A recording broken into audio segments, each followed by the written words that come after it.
Attention, écartez-vous, ça va être dangereux.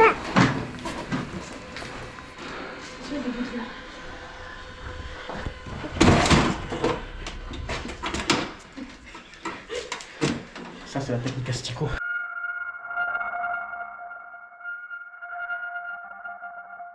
Je me trouve dans l'entrée de la prison.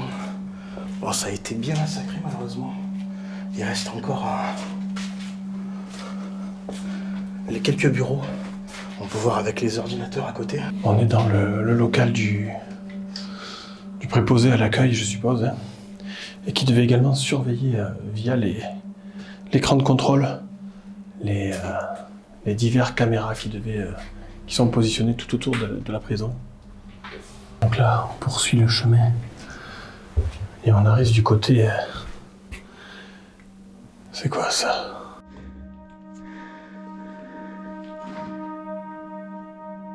Et là, je pense que c'était le lieu de rendez-vous avec les avocats. Vous voyez ce petit bureau avec la porte ici, côté des détenus, et là-bas la porte du côté des avocats, je pense. J'en suis quasi sûr d'ailleurs. Regardez, je viens de trouver la partie parloir. Il y a encore les grilles, les vitres, les petits tabourets. C'est pas comme on voit à la télé avec le combiné téléphonique. Là, en fait, si vous regardez bien, on dirait que le son ne peut pas passer. Mais en fait, vous avez... vous voyez, les vitres ne vont pas jusqu'au bout et le son peut passer ici, vous voyez. Et du coup, c'est assez rudimentaire. Mais ça devait très très bien fonctionner. Ouais, il reste encore plein d'archives, c'est dingue. Fiches de renseignement, transfert inter-établissement, entretien calme détenu, ne connaissent pas du tout le milieu carcéral. C'est dingue qu'il reste encore des archives comme ça. C'est lourd. Oh, oh, c'est un truc de ouf, regardez ça. Attendez, je sais pas claquer la porte.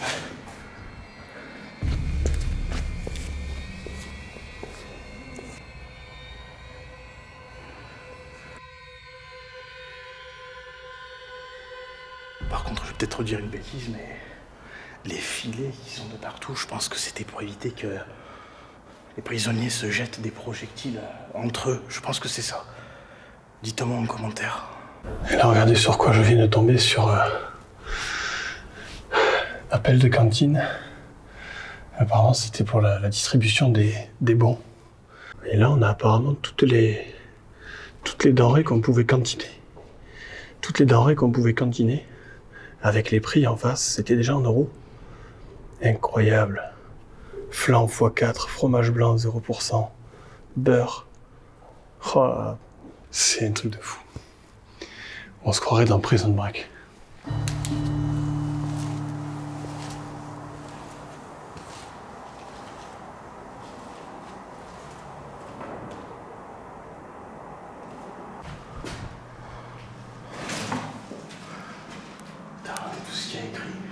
Et ça date de quand la prison était encore en activité.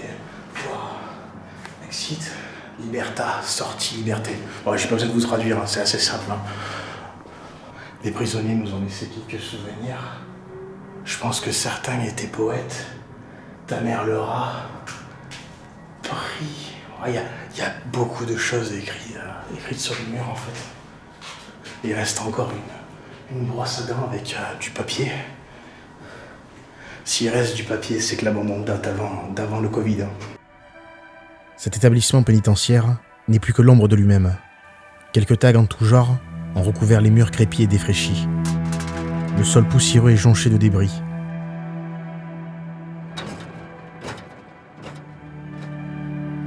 On se demande si les détenus ont vécu dans cette vétusté.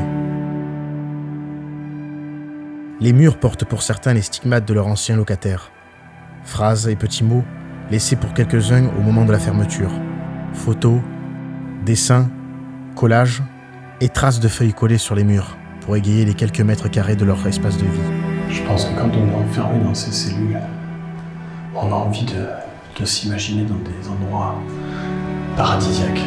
C'est ce que ce détenu a essayé de nous faire comprendre à travers sa fresque, qui est assez réussie d'ailleurs. Les murs portent les rêves, fantasmes, envies de ces personnes détenues. Le fanat de voitures de sport, des photos arrachées de magazines. Donc là, on était dans une cellule d'un fan de foot. Aujourd'hui, malgré l'état des lieux, il reste surprenant de voir que la prison est demeurée dans un état plus qu'acceptable. J'avoue avoir du mal à imaginer comment il est possible de vivre dans un endroit pareil. La vétusté, le manque de lumière dans certaines pièces me font me poser des questions sur le système carcéral. Comment réussir à reprendre une vie normale après avoir été enfermé entre ces murs ? Ce qui est extraordinaire, c'est que chacune de ces cellules a une histoire particulière.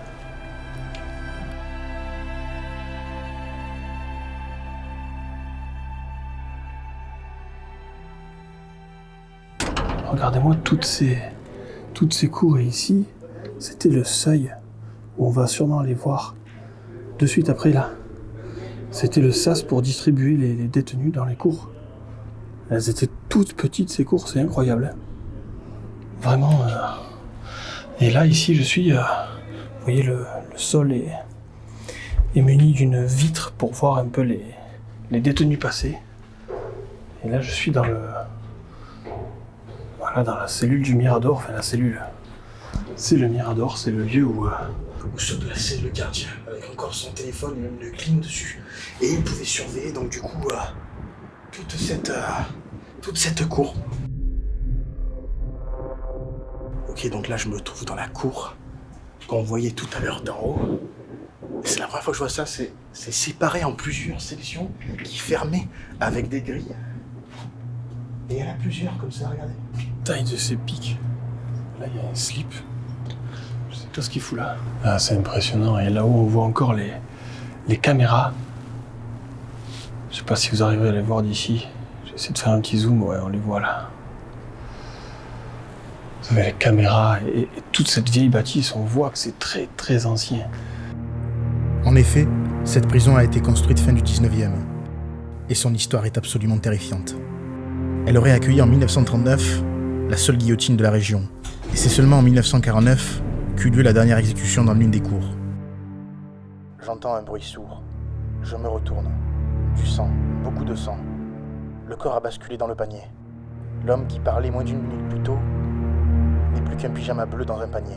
Aujourd'hui, certains racontent que les lieux seraient hantés par toutes ces âmes exécutées ici.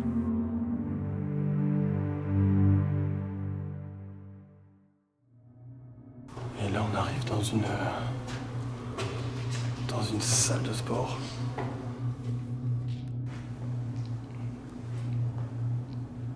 Donc là on a les petits vélos elliptiques et les vélos de route pour s'entretenir physiquement. Je pense qu'on ne doit pas être loin des cuisines. Je vois le pass qui est juste là. Oh, quand il fait noir là. Oh, je vais tomber. Ah ben, les frigos, quand c'est dingue, ils les ont même pas enlevés. Oh, il y a toute la partie congélation, la plonge qui est juste là. Ah ouais, il reste tout là. Les friteuses, le piano, il y a le pass qu'on voyait dehors juste là. Alors par contre, je n'ai pas trouvé de cantine, je pense qu'il devait servir directement en chambre, chose qui m'étonne un petit peu.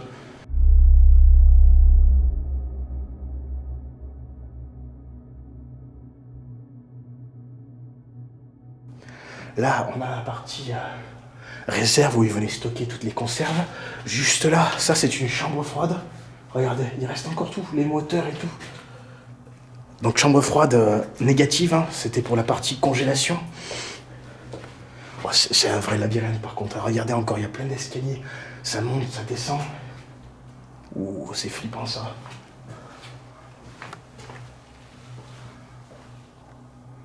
Je sais pas ce que c'est.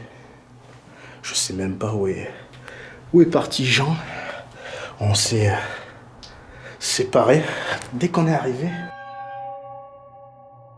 Je me trouve dans une des cellules. Il reste encore des posters de femmes un peu dénudées. Certes, c'est assez cliché, vous me direz.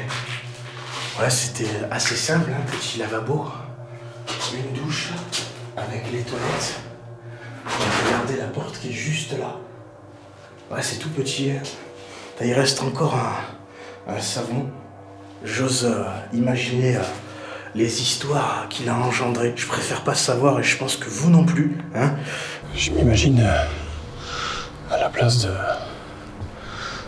d'un gardien qui devait régulièrement regarder à travers les œilletons pour savoir si les détenus étaient toujours sur place, s'ils ne tentaient pas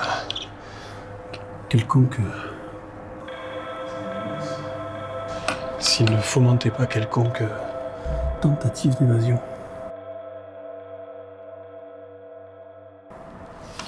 C'est impressionnant.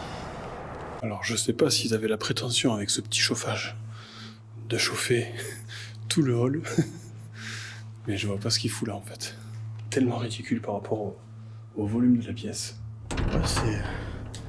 Je sais pas ce que c'est cette pièce. Alors c'est où? Le réfectoire? Ou alors une cour d'intérieur? Quand il pleuvait, vous pouvez pas aller dehors, c'est possible, je sais pas, dites-moi en commentaire. Et donc là on est dans le coin des cachots, il me semble. Tout le mobilier est scellé en fait. Il y a un système d'interphone, je sais pas si vous arrivez à le voir là derrière la barrière. Tout est très étroit. Il y a encore une assiette et encore une barquette avec la fourchette. C'est fou quand même. Cette prison a été abandonnée du jour au lendemain. Et rien n'a été bougé, sauf les appareils les plus coûteux ont été retirés sûrement. Regardez-moi l'état des chiottes là. Je pense que ça a dû déborder. Je pense que c'est là où les détenus devaient être mis quand ils se comportaient mal. Tout est scellé. Tout est en dur. Comme vous pouvez le voir là, les toilettes. Il y a de la... On peut dire, comme on peut l'appeler par son nom, hein. Il y a de la merde au mur. De partout. C'est assez particulier. Et là, je pense vraiment que ici ne venaient que les détenus les plus perturbateurs. Enfin, j'imagine. Ça reste tellement dingue de se retrouver là, au cœur d'une prison. Cellule 37.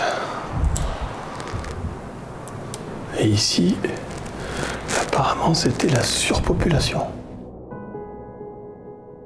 Jugés insalubres dans les années 2000, les détenus vivaient dans des conditions parfois inhumaines. Les cellules étaient petites et ils y étaient entassés parfois à 6. La solution la plus simple fut de déplacer la prison plusieurs kilomètres plus loin. Ce fut un endroit rempli d'histoire et d'émotions. J'aime aller dans les lieux abandonnés. Pour moi, c'est une façon de ne pas oublier l'histoire. Seems to me a man can do a lot of thinking when he's staring down the barrel of a gun, and the devil's had his sights set on me since the day that I took sides with the sun. Nous sommes bientôt 40 000 sur la chaîne et je vous en remercie. Merci pour votre fidélité et votre soutien.